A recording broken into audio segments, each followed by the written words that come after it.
खूबसूरत नामों से परमेश्वर, सर्वेश्वरा, सृष्टिकर्ता, अक्षर परब्रह्मा, यहोवा, अल्लाह और वाहेगुरु। डाइस पर तशरीफ फरमा SWPL और जगत गुरु आश्रम के जिम्मेदारान, सभी VIP गेस्ट्स और स्पीकर्स और मेरे सामने मौजूद बुजुर्गों, नौजवान भाइयों, बहनों, प्यारे बच्चों, नमस्कार। प्रेज द लॉर्ड, नमो बुधाय और अस्सलाम वालेकुम वरहमतुल्लाहि व बरकातुहू। आप सब पर ऊपर वाले उस मालिक की तरफ से रहमतें और बरकतें नाज़िल। मेरा उन्वान है youth education and tolerance for piece in society. इस हवाले से मैं आपके सामने ये कहना चाहूँगा कि यूथ के एजुकेशन के लिए और फिर जाहिर सी बात है छोटे बच्चों के एजुकेशन के लिए भी हमें जिस तर्ज को इख्तियार करना चाहिए वो हमारे प्राचीन काल से जो हमारी वैदिक संस्कृति है वहाँ से उसका बेहतरीन हमें नमूना मिलता है और एग्जाम्पल मिलता है। हमारे जो गुरुकुल हुआ करते थे वहाँ पर शिक्षा को 2 भागों में तकसीम करके जो है पढ़ाया जाता था। तालीम के 2 ब्रॉड क्लासिफिकेशन, एक थी अपरा विद्या यानी मटेरियल एजुकेशन, जैसे मैथ्स है, साइंस है और यानी दूसरे इस तरह के उलूम है, और दूसरी एजुकेशन जो कंपलसरी थी उस जमाने में वो थी परा विद्या यानी डिवाइन नॉलेज की एजुकेशन, या आसान अल्फाज में हम कहेंगे स्पिरिचुअल एजुकेशन। आप देखेंगे कि आजकल के मैक्सिमम जो एजुकेशनल इंस्टीट्यूशंस हैं वहाँ पर मटेरियल एजुकेशन पर ही मैक्सिमम फोकस है और जोर दिया जाता है। इंसान को बेहतर से बेहतर डॉक्टर और इंजीनियर और लॉयर और पता नहीं मतलब क्या कुछ बनाया जाता है, लेकिन मोरालिटी उसके अंदर इनकलकेट नहीं की जाती, जिसकी वजह से वो एक अच्छा डॉक्टर तो बनता है लेकिन साथ में वो ऐसा इलाज भी करता है जिसकी ज़रूरत नहीं है, ऐसे ऑपरेशन भी करता है जिसकी ज़रूरत नहीं है, और वो लोगों की जान पर खेलकर पैसे कमाने की फिक्र करता है, और ऐसे ही दूसरे प्रोफेशन में भी लोग करते हैं। तो ये बैलेंस हमें मेंटेन करना चाहिए। और यानी बहुत सारे यहाँ पर मुझे मेरे इल्म में ये बात आई कि बहुत सारे ऐसे एजुकेशनल इंस्टीट्यूट्स हैं जिन्होंने इसको ऑलरेडी यानी अपनाना और इंटीग्रेट करना जो है शुरू कर दिया है। मैं उनको तहे दिल से मुबारकबाद देता हूँ। रही दूसरी बात कि अब यूथ को एजुकेशन क्या दिया जाए, ठीक है, जिससे हमारे अंदर टॉलरेंस भी आए, ठीक है, और यूनिटी भी पैदा हो। वो टॉपिक्स को आपके सामने यानी बताने से पहले बहुत सारे टॉपिक्स तो ऑलरेडी आ भी चुके हैं आपके सामने। मैं टॉलरेंस पर एक बात कहना चाहूँगा, ठीक है, कि टॉलरेंस का अगर आप डिक्शनरी में मीनिंग निकालेंगे ना तो उसका मीनिंग ये होता है कि किसी भी चीज़ को नापसंद करते हुए फिर भी उसे बर्दाश्त करना, despite your dislike, okay, and displeasure, you still like tolerance.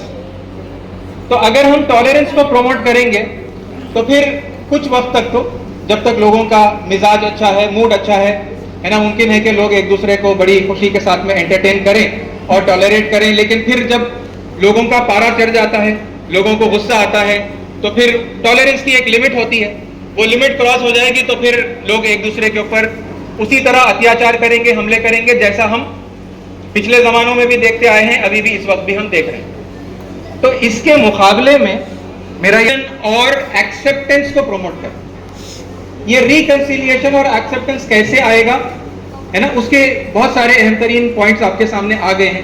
हमारा परमेश्वर, हमारा खुदा, हमारा अल्लाह, यहोवा, वाहे गुरु, इतने सारे खूबसूरत नामों से हम उसे पुकारते हैं, वो एक ही है। ये बात आपके सामने ऑलरेडी आ गई। देखिए, इस हवाले से यूथ के अंदर और सारी सोसाइटी के अंदर रेलेवेंस ऑफ रिलीजन को बताना, समझाना और इस रेलेवेंस को ट्रांसफर करना बहुत इंपॉर्टेंट है। देखिए, गॉड इज वन या गॉड आर मेनी, ये बहस तो हम कर रहे हैं, हर कोई अपने अपने दलाइल को और एविडेंसेस को लाकर अपनी बात को प्रूव कर रहा है, लेकिन इससे नतीजा क्या निकलेगा उस बात को लोगों के सामने, बच्चों के सामने हमें रखना चाहिए। Why should I believe in God? और आप ये देख रहे होंगे ना सोसाइटी के अंदर हर रिलीजियस ग्रुप से लोग निकलकर एथीस्ट की तरफ, एथीज्म की तरफ जा रहे हैं ना। लोग धर्म से, दीन से बेजार आ रहे हैं। आखिर क्यों? क्योंकि उन्हें रिलीजियस टीचिंग्स की रेलेवेंस, उनका रैशनल, उनका लॉजिकल और साइंटिफिक होना नहीं बताया जा रहा। मसलन ये सबसे इंपॉर्टेंट जो एक पॉइंट है, भाई आवर गॉड इज वन। ठीक है, मैंने मान लिया गॉड इज वन, फिर क्या? आपने सुना होगा ना, नौजवानों से आप बात करेंगे, यूथ से, वो आपको कहेंगे so what, I agree god is one, so what. अब सो व्हाट के बाद अब और आगे हम क्या बोलेंगे? फिर अपने धर्म की कोई दूसरी शिक्षा, सेकंड टॉपिक, सेकंड सब्जेक्ट हम लाकर रख देते हैं। Why the concept of God is so important?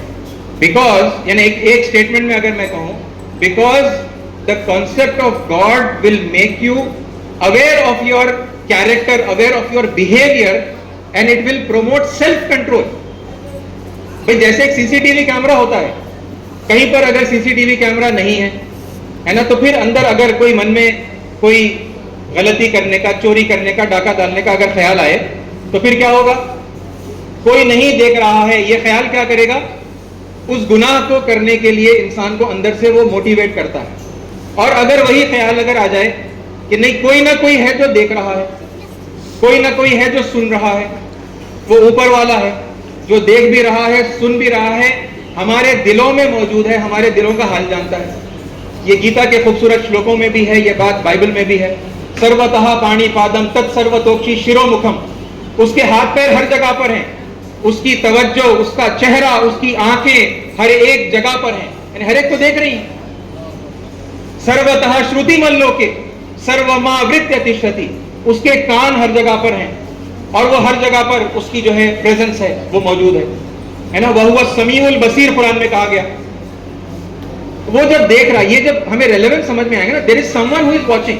कोई देखे या न देखे, हर वक्त मेरी अच्छी बुरी बातों को वो मालिक सुन रहा है, मेरे अच्छे बुरे कामों को वो मालिक देख रहा है। तो फिर ये अंदर से, है ना, इंटरनली इंसान को अपने ऊपर एक कंट्रोल आएगा और फिर कॉन्सेप्ट ऑफ गॉड रेलेवेंट हो जाएगा। हाँ, अच्छा, ये रीजन है why I should believe in God, so that I become a morally upright person, ताकि मेरा कैरेक्टर अच्छा हो। ये हमारे आमतौर पर डिस्कशन में ये बात आती नहीं है और हम बस लोगों को बता रहे हैं भाई गॉड इज वन, एंड वो डिबेट हमारी चल रही है कि भाई God is one, God is God और मेनी। रेलेवेंस बताएं, ठीक है, ये सबसे पहला पॉइंट है।